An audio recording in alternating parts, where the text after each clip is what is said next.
Kia ora. Good morning.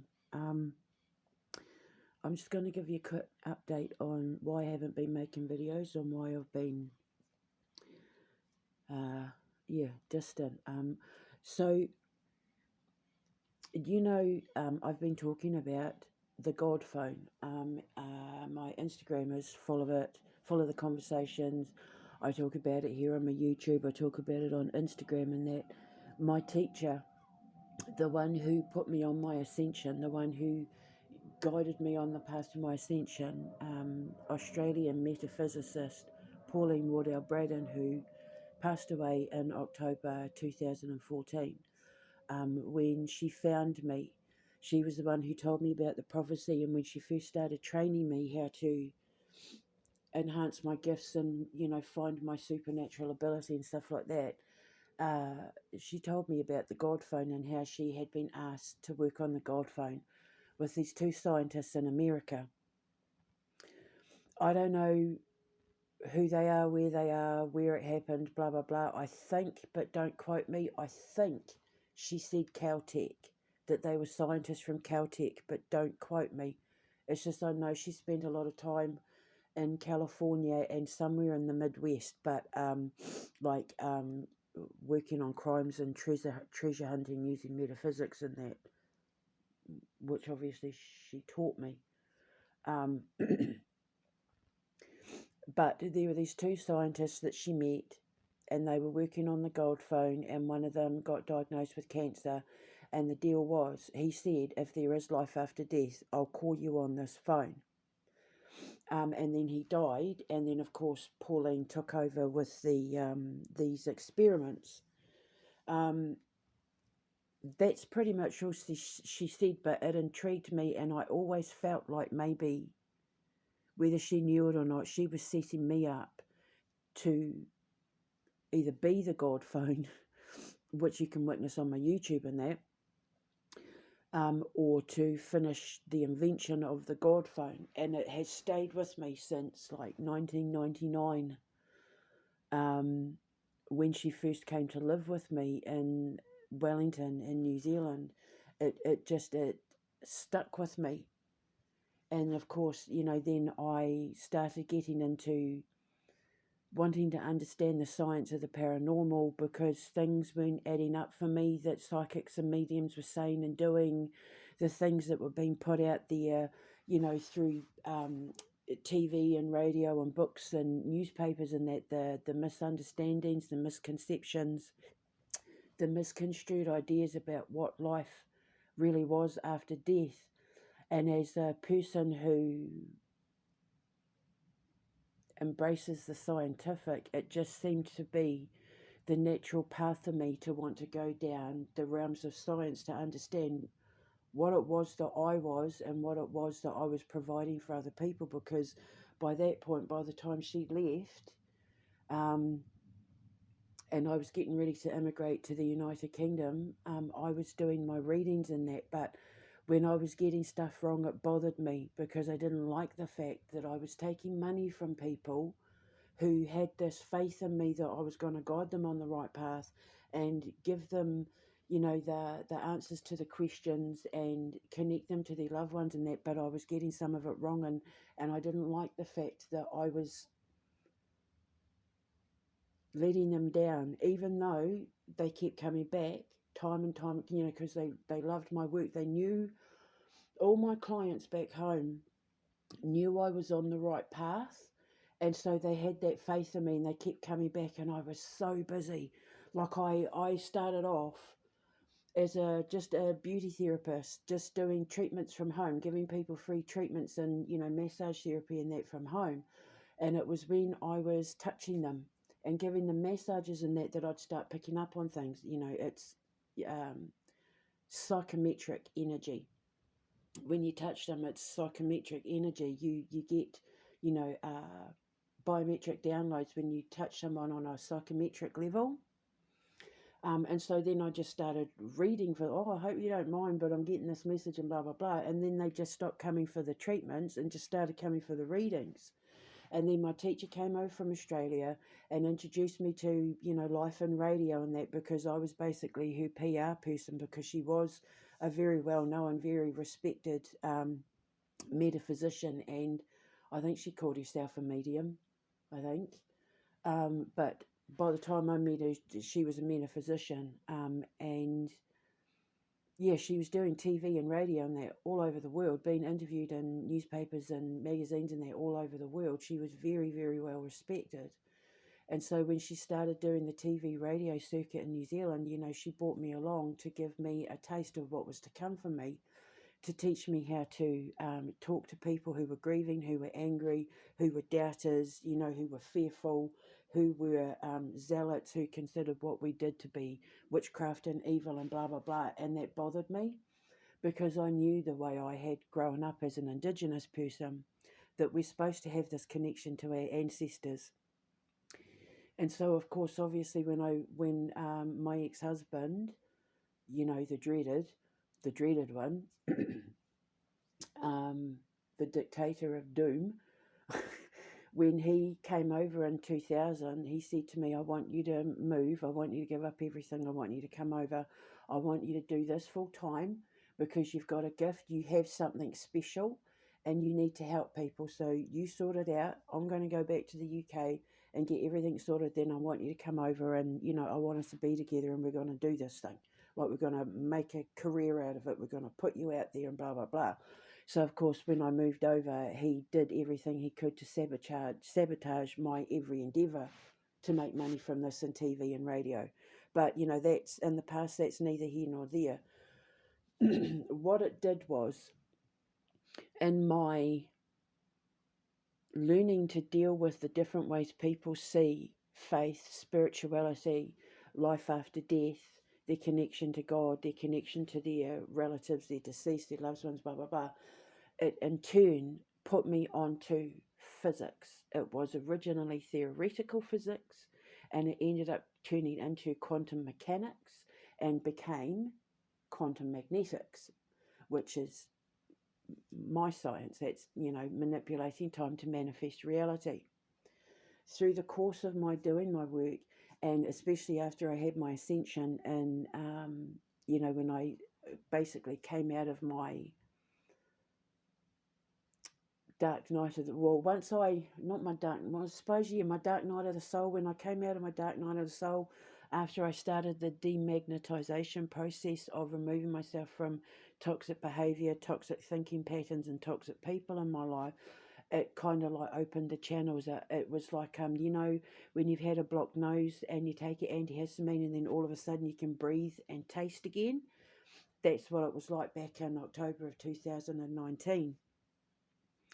And then, of course, I had to understand what was happening to me, and why it happened, and how it happened, and, what was going to happen in the future. And, because it's like all of a sudden I'd lost everyone, everything. I was standing alone in the pitch black with nothing but a little light to guide me out of this tunnel, where I didn't even know if I was in a round room, a long room, a square room, or a room that even had walls, because I'd been in such pitch blackness.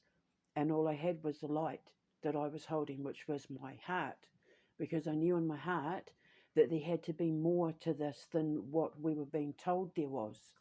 Nothing that I was looking up on the internet, nothing I was experiencing, none of it made sense to what I was experiencing, which is why people said I was crazy, because it didn't make sense.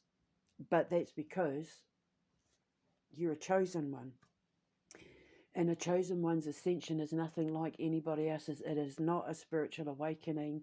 It is not a 5D anything. Multi-dimensions don't exist. So you can't have a 5D elevation, because there is no 5D. You're either living or you're dead. And the in-between is sleep and the creation frequency. So there's a chord between our life and like there's like a energetic biorhythmic cord, like a neuron or like an umbilical cord, basically, that connects you to your soul and your body. It connects the two, and your faith and your belief determines how strong the umbilical cord is. So I've invented the umbilical cord, basically. Over the last few years, I have been studying and developing and working and studying and developing and teaching myself and learning and practicing.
It's something so much better because it's the God phone. Why reach the edge of space when you can, in a rocket ship, when you can just ring it up on a phone? I'm just kidding. Obviously, we need to get out there and see what's on the edge of space and that, but we need to get through those wormholes and break into the new universe that's been created right in front of us. But my point is, now that I understand I'm dealing with a phone and I understand the parts and I know how it's all going to be put together and I know how to use it, I just need to find a scientist, an engineer, technician, whatever, who can help me put what I can do into a physical, tangible phone. I know how it would work, basically, without giving anything away. When the phone lights up, you're receiving a call from someone on the other side who you have buried, someone who has died, someone who was in the ground is going to call you up on the phone when they're ready to make the call. The little window on the phone will light up to let you know that there's a call incoming, and that when you pick it up, you'll be able to write down the messages of what it is that they're wanting to say to you so that you can connect to your loved ones and to God. It's the God phone. So you will be able to take these calls and talk to your loved ones like they had never left. I just need to find a way, to find the science, to find the technology, to put what I can do into a tangible phone so that other people can do it without having to be me. Because otherwise, if it's just me and I'm running around the world making all these phone calls for people, I'll probably never be able to sit down and have a meal because I'll just be constantly working. And that's the thing, is that this work using the God phone is physically exhausting. And there's just one of me. So if I was the only God phone, I would be having to eat while I was talking, because like once people connect to me with this phone, it's all they want. They just want to know more and more and more and be a part of it and be around it and get to know it and, get to enjoy the calls that come in for them and stuff. So if I can put it into a tangible phone where they can just have the call themselves, receive the call themselves, it may require having to hook me up to brain scans and stuff. I don't know. Electrodes. I don't know. I don't know. But if I can remove the middleman, which would be me, then you wouldn't need mediums and psychics and you could save all that money. I've also figured out as well that if you just put the phone in your room, in a child's room, because the base of it will be biorhythmically develop. So the base of it will basically be like the biorhythmic field generator that I had originally invented when I was locked up. But the phone will be the phone part where you talk, but the base will be like the biorhythmic field generator. So it would be like a night light, or like a safety guard, a protection, a biorhythmic protection, just like all my products, but in an electronic device that when you plugged it in your room, and if I could get the frequency strong enough, certainly, you know, the whole part of the house that the base is plugged into would be protected from negative energy, paranormal activity, uh, paranoia, anxiety, financial stress, that sort of thing, to demagnetize the house from the effects of things like bringing crystals into the house, for example. People who use crystals don't realize, and you know, and I've done videos, don't realize the danger of using crystals and the trouble that they can bring into your home. Well, my biorhythmic field generator would clear all of that, would sweep your house of all of that kind of negative energy just in the base of my God phone, whereas the phone itself would be the bit that you talked to your loved ones on. The base would be the biorhythmic field generator, which would remove paranormal activity, nightmares, you know, fighting stress, anything like that paranormal activity creates in people who are unhappy, or in a unbalanced situation, or having mental health issues or stress or depression, or they're in a home where that has taken place and they don't know it. So if you move into a home and someone's died, or there's been a murder, or you know, there was violence that took place or anything like that, and you don't know it, but you can feel it and pick up on it when you are there, um, because like all of a sudden you're getting sick, you're fighting, you're losing money, you know, whatever. When you buy my phone, the base of that phone will do like a karmic clearance, a karmic energy clearance, sweep the house or the building or the office of whatever, or whatever, of anything negative. So I've combined the BFG with the God phone to make one unit. And what I'm thinking is, if I can find someone to help me build it, then I can put it on the market. I mean, I've tested it 1,000 million times. My social media proves that it all works. It's just a matter of putting it into a product.